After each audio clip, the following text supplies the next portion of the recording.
By the sweltering summer of 2025, the heart of American agriculture was reeling, its once proud wheat fields caught in a storm of economic collapse and political upheaval. South Florida farmers, their crops rotting on the vines, were sounding alarms that echoed across the nation's breadbasket. The crisis wasn't confined to their fields, it was a clarion call for the future of American food production. The story unfolding wasn't just about a bad harvest or a fleeting market dip. It was a seismic shift in the global perception of U.S. agriculture, a reckoning for an industry that had long defined itself as the world's granary. What began as a series of rejected wheat shipments spiraled into a broader narrative of betrayal, loss, and a fierce battle for the soul of rural America. For decades, American wheat had been the gold standard, its amber waves a symbol of reliability and abundance. From the rolling plains of Kansas to the fertile stretches of the Dakotas, farmers built their livelihoods on the promise of international demand.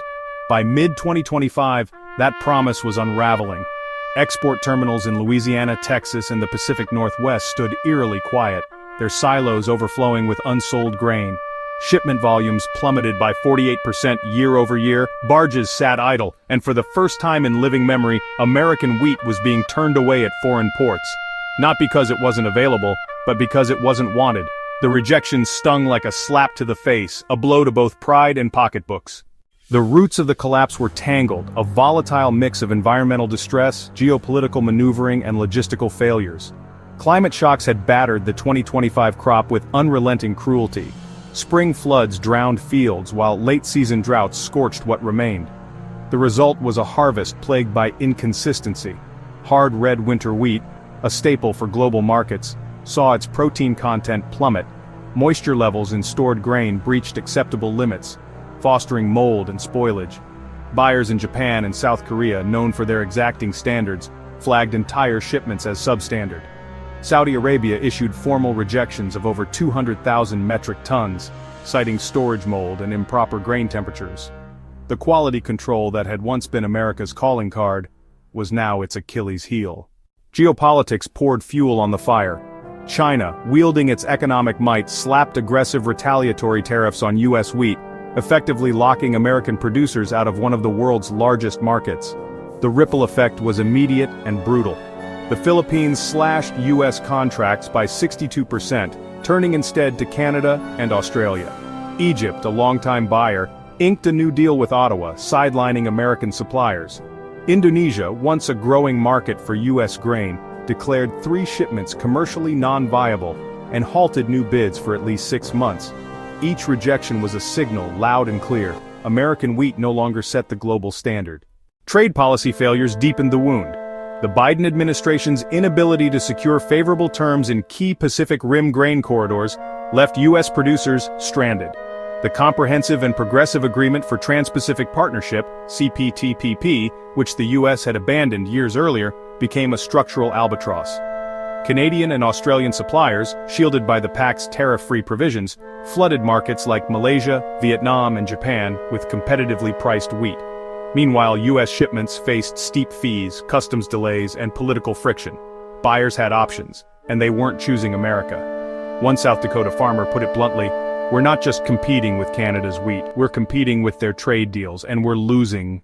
The numbers told a grim story.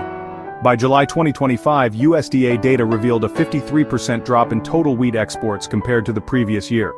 Hard red spring wheat, a premium product, saw foreign demand collapse by 61%. Soft white wheat, favored in Asian baking markets, plummeted by 70%.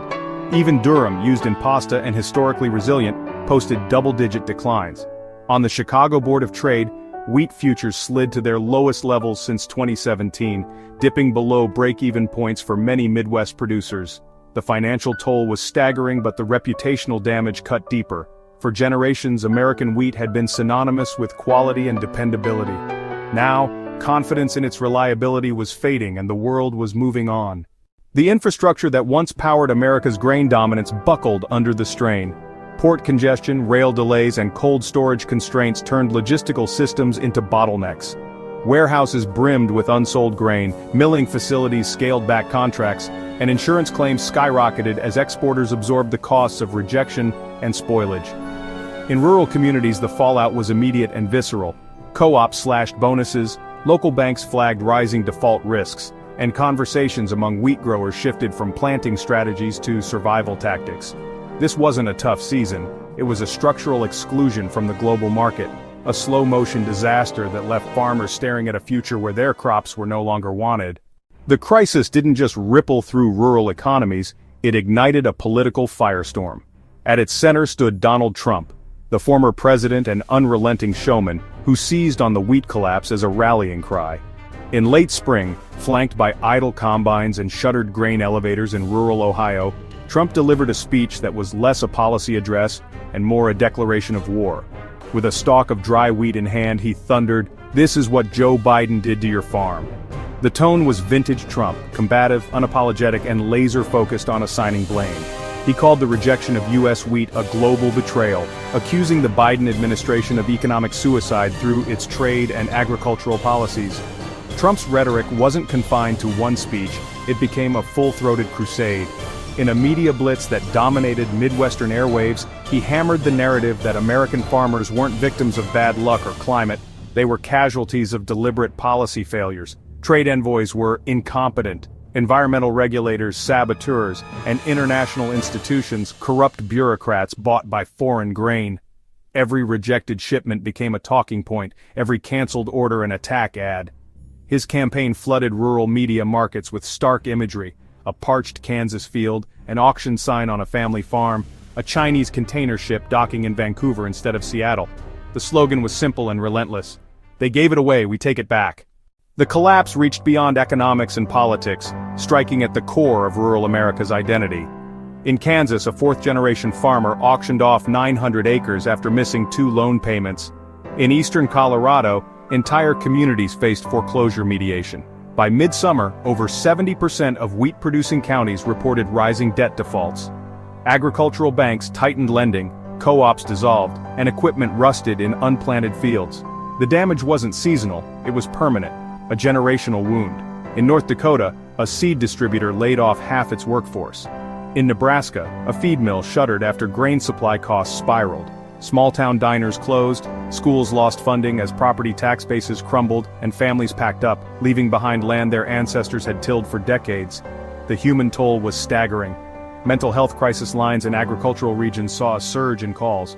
In Missouri, suicide rates among farmers spiked to levels not seen since the 1980s farm crisis.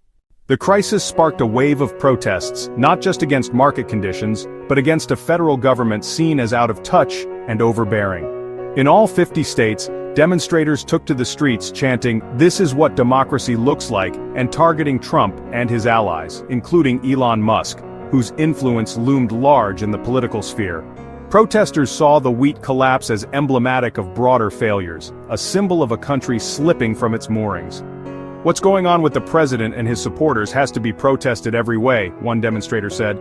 "This country is too important." Trump, undeterred, leaned into the fray. He toured rural states announcing $12 billion in aid to offset losses from retaliatory tariffs, framing it as a lifeline for farmers hurt by his own trade war. "Farmers will be the biggest beneficiary," he promised. "Just be a little patient." But patience was in short supply. China's tariffs, 34% on U.S. soy, 41% on pork, remained in place, and new trade deals failed to materialize. Canada, now locked into long-term contracts with Asian and European buyers, had filled the void left by American suppliers. Even if U.S. farmers could recover production, the markets might not return. The betrayal felt by farmers wasn't just economic, it was political. Town halls grew heated, with protest signs sprouting beside fallow fields. The wheat crisis of 2025 wasn't just a market failure, it was a mirror held up to a nation grappling with its place in a shifting global order. For farmers, the stakes were immediate: survival, legacy, and the land they called home. For the country, it was a test of resilience, a question of whether America could reclaim its agricultural prowess, or if the world had truly moved on. As the fields lay fallow and the silos stood full, one thing was clear: the future of American agriculture would be forged not in the soil, but in the choices made in the months and years ahead.